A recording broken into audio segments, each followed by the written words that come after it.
My name is Mara Whitfield. I am 38 years old. 3 weeks ago, my father stood in the middle of his retirement dinner at the Boston Harbor Hotel, lifted a glass of champagne, and said something I will never forget. Some daughters survive illness and still become disappointments. The room laughed softly because they thought he was being charming. I did not laugh. I was standing 12 feet away from him in a black dress, holding a cream-colored folder against my ribs.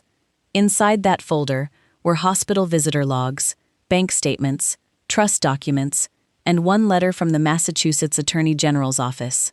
My mother looked at me over the rim of her wine glass and gave me the same smile she had used my whole life. The smile that said, "Don't embarrass us." My older brother Andrew leaned back in his chair, wearing a navy Brooks Brothers suit I knew he had not paid for himself. And my father, Dr. Thomas Whitfield, the beloved oncologist, the man who had built a public life around compassion, turned toward me and added one more line. Family shows up for people who deserve it. What happened next changed everything. Before I tell you how a room full of donors, doctors, and hospital board members went completely silent, I want to say something quietly. If you have ever been the person your family needed when you were useful, but abandoned when you became inconvenient, stay with me.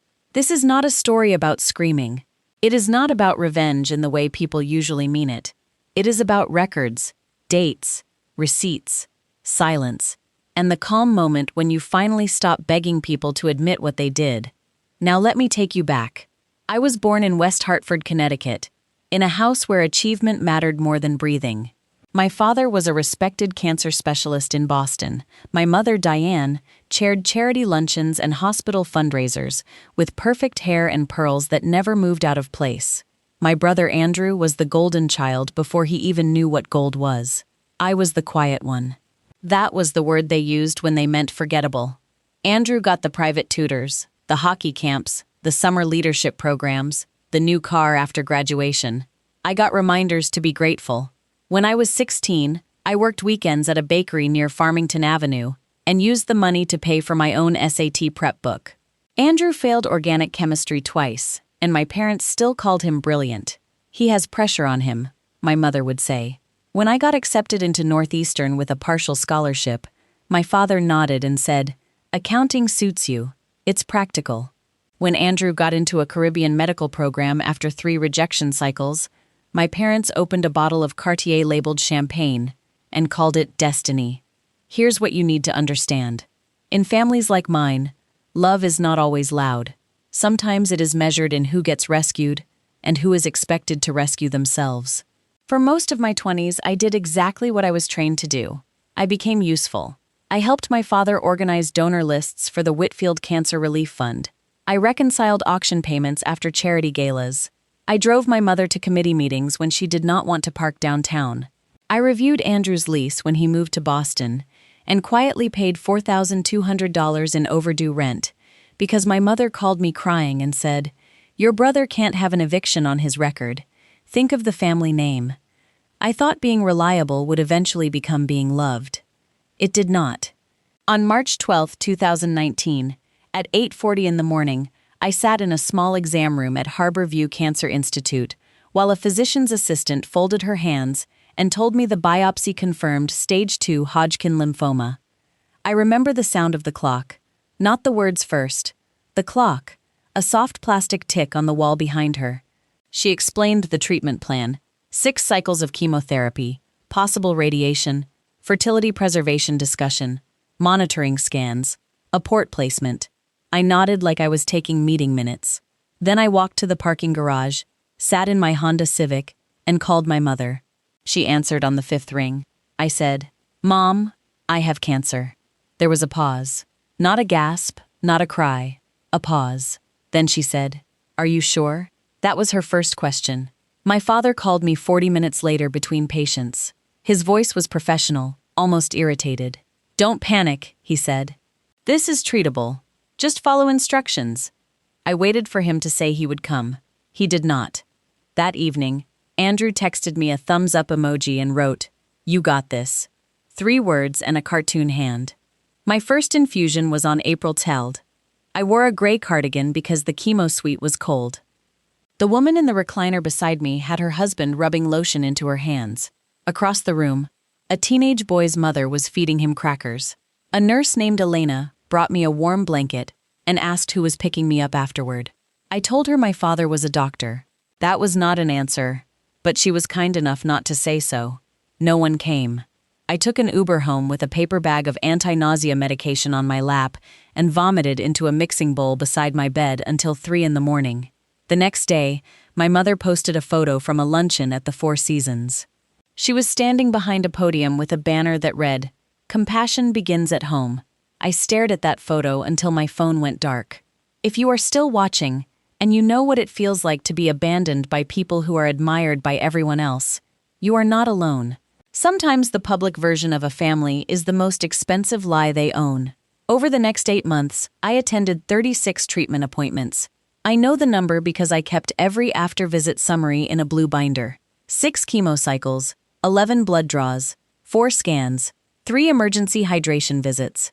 1 fertility consultation I went to alone because my mother said the topic made her uncomfortable. My father visited once. He stayed 7 minutes. He stood at the foot of my infusion chair in his white coat because he had come between rounds. He did not sit down. He did not touch my shoulder. He glanced at the IV pump and said, "You look tired." I wanted to say, "I am scared." Instead I said, "I know." Before he left, he lowered his voice. "Mara, your mother is under a lot of pressure with the gala. Try not to make this harder." That sentence stayed inside me longer than the chemo did. Try not to make this harder. For whom? For the woman losing her hair in handfuls over the bathroom sink? Or for the family trying to keep the centerpiece arrangement symmetrical? In May, the Whitfield Cancer Relief Fund held its annual spring dinner. My mother insisted I not attend. "You look fragile," she said. "People will ask questions." I later learned they raised $84,000 that night using my diagnosis as part of the private donor pitch. Not publicly. That would have required acknowledging me. Instead, my mother told select donors that a close family member was fighting lymphoma and that the fund needed emergency reserves for patients without proper support. I was a patient without proper support. I received nothing, not one check, not one grocery delivery, not one mortgage payment, not even a ride home. At the time, I did not know about the money. I only knew that my credit card balance had reached $18,900 by August. I was working remotely between treatments, balled under a cotton scarf, answering compliance emails with shaking hands because medical leave at my job covered only 60% of my salary. Then came the night everything in me finally cracked.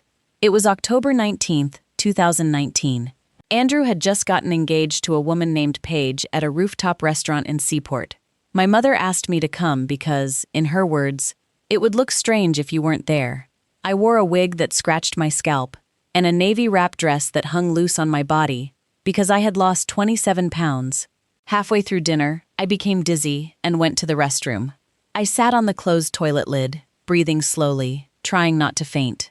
When I came back, I heard my father speaking near the bar. He did not know I was behind him. He said, "Mara has always needed attention. The illness has made it worse." Someone murmured sympathetically. Then my mother added, "We help where we can, but you can't pour from an empty cup." I stood there with one hand on the wall. Empty cup. My parents had a $2.4 million home in Connecticut, a condo in Back Bay, and a foundation named after our family. But when I needed help paying for anti-nausea medication, my mother told me to check manufacturer coupons. That night, Andrew saw me leaving early and followed me outside. For one foolish second, I thought he cared. Instead, he said, "Can you not make Dad's life harder right now? His retirement review is coming up." I looked at my brother, the man whose rent I had paid, whose applications I had proofread, whose failures had been treated like temporary weather. I asked him, "Do any of you understand that I might die?" He looked uncomfortable. Then he said, "But you probably won't." That was the loneliest sentence anyone had ever given me. I drove home in silence. I made it to my apartment in Somerville, locked the door, walked into the bathroom, and slid down onto the tile floor. I did not scream. I did not throw anything. I just sat there with my back against the bathtub and let the truth become clear. They were not failing to show up. They had chosen not to. There is a difference, and that difference can save your life. When you finally stop explaining your pain to people who benefit from misunderstanding it. Around that time, Nurse Elena began checking on me after appointments. She was in her late 50s, Puerto Rican, with silver hair and a voice that could calm a room. One afternoon, after I nearly fainted in the lobby, she sat beside me and said, "Where is your family, honey?" I almost lied. Then I told her the truth. She did not look shocked. That hurt more than shock would have. She said, "Start writing things down." So I did. I wrote dates, times, who came, who did not, what was promised, what was said. I saved texts, emails, voicemails, receipts. I requested copies of hospital visitor logs, not because I planned to use them, at least not then. I just needed proof for myself that I was not imagining the abandonment. By January 2020, my scans showed remission. My father sent a text. "Good news. Let's move forward. Move forward." As if the past 8 months were a hallway I had lingered in too long. My mother invited me to brunch 3 weeks later and asked if I would help plan the next Whitfield fundraiser. I looked at her across a white tablecloth at Stephanie's on Newberry. Her lipstick was perfect. Her diamond tennis bracelet caught the light. I asked, "Did the fund ever allocate money for my treatment?" Her face changed by half an inch. Small enough that a stranger would miss it. Large enough that a daughter would not. She said, "That money is complicated." That was the first thread. I pulled it slowly.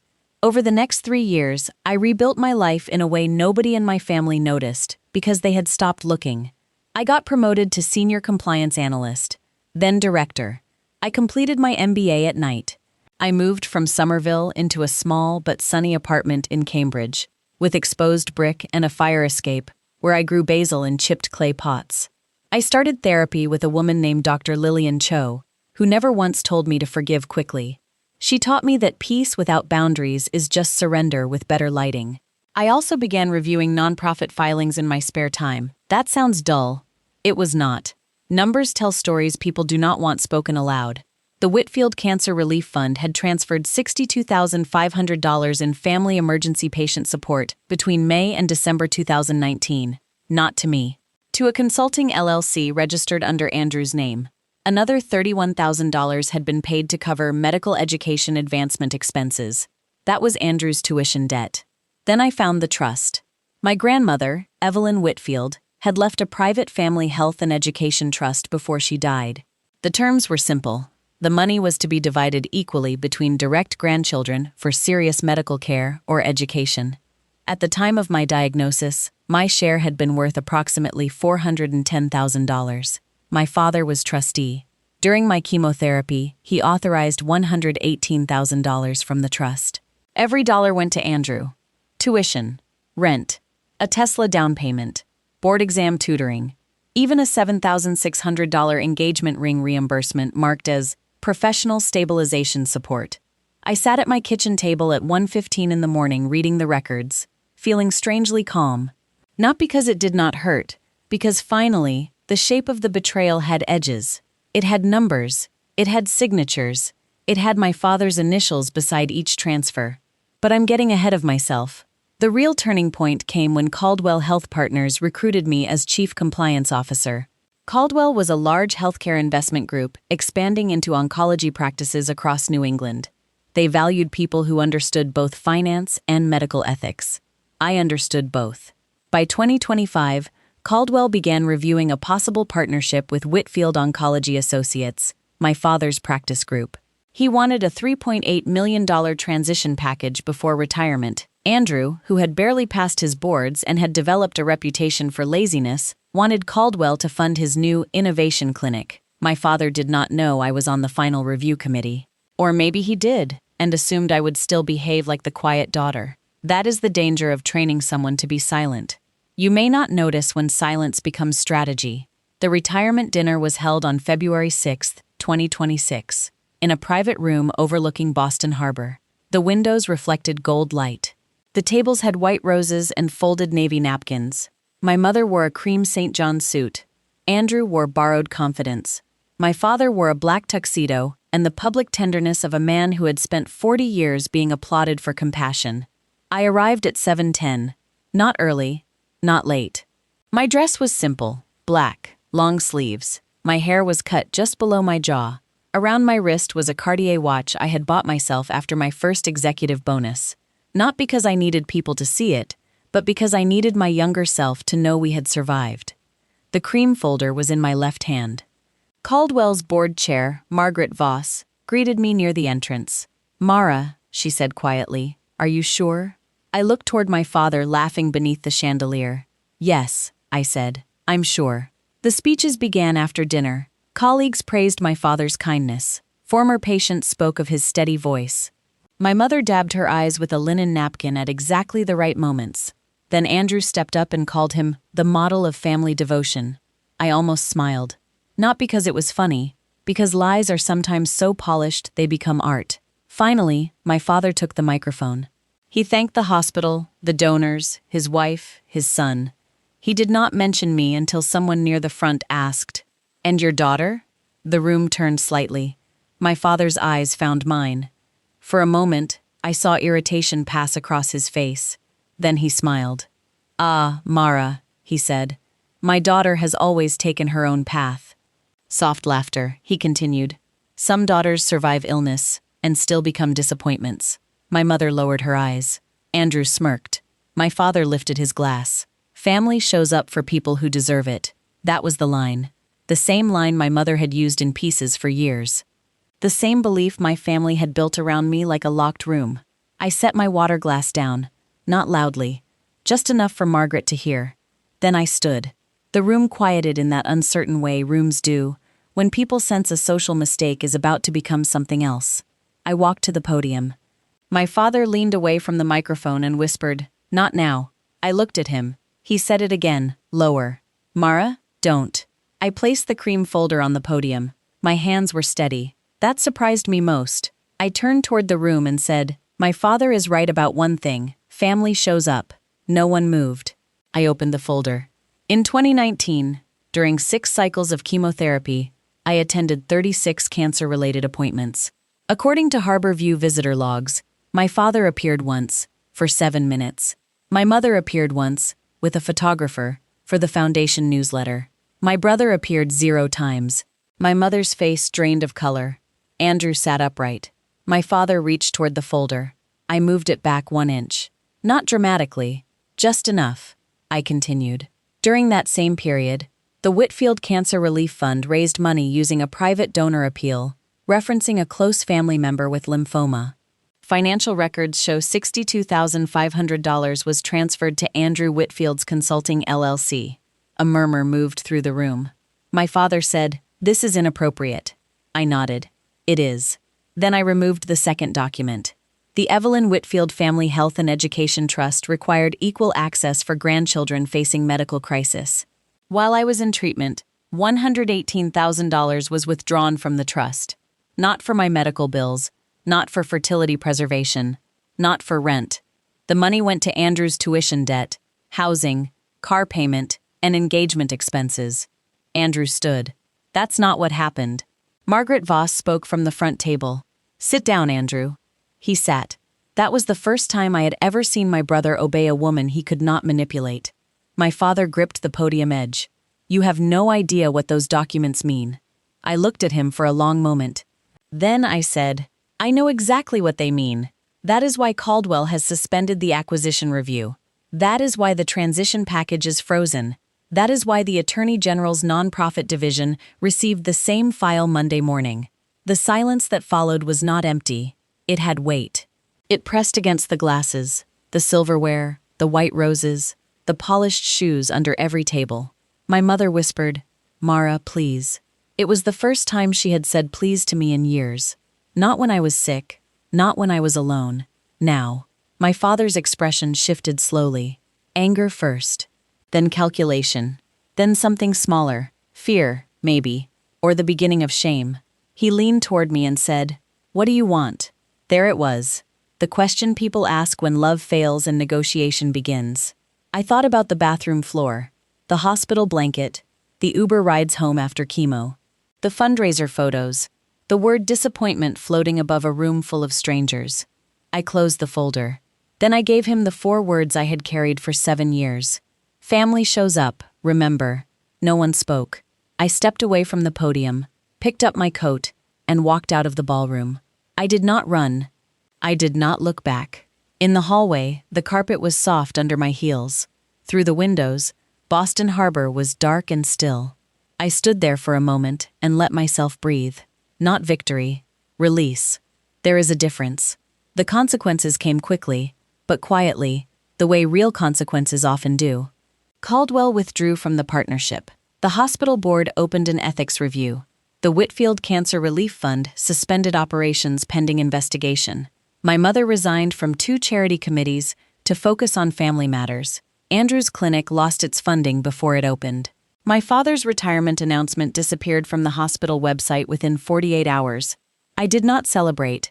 I went home, I made tea, I sat on my couch in Cambridge with the window cracked open, listening to winter rain touch the fire escape, and felt nothing dramatic at all. Just peace. A month later, my father sent an email with the subject line, "We should talk." I did not answer. My mother left one voicemail. She cried, but mostly about public embarrassment. I deleted it after saving a copy for my attorney. Andrew texted, "You ruined everything." I wrote back one sentence. No, I documented it. Then I blocked him. If you have ever waited years for someone to understand your pain, I want you to hear this clearly. Some people do not need more explanation. They need less access. Today, my life is quiet, in a way I used to think would be boring. It is not. I still work in healthcare compliance. I help design systems that protect patients from the kind of polished cruelty that hides behind donations and titles. Elena, the nurse who told me to write things down, came to my 38th birthday dinner last year. She brought flan and hugged me so hard I almost cried into her shoulder. I have chosen family now.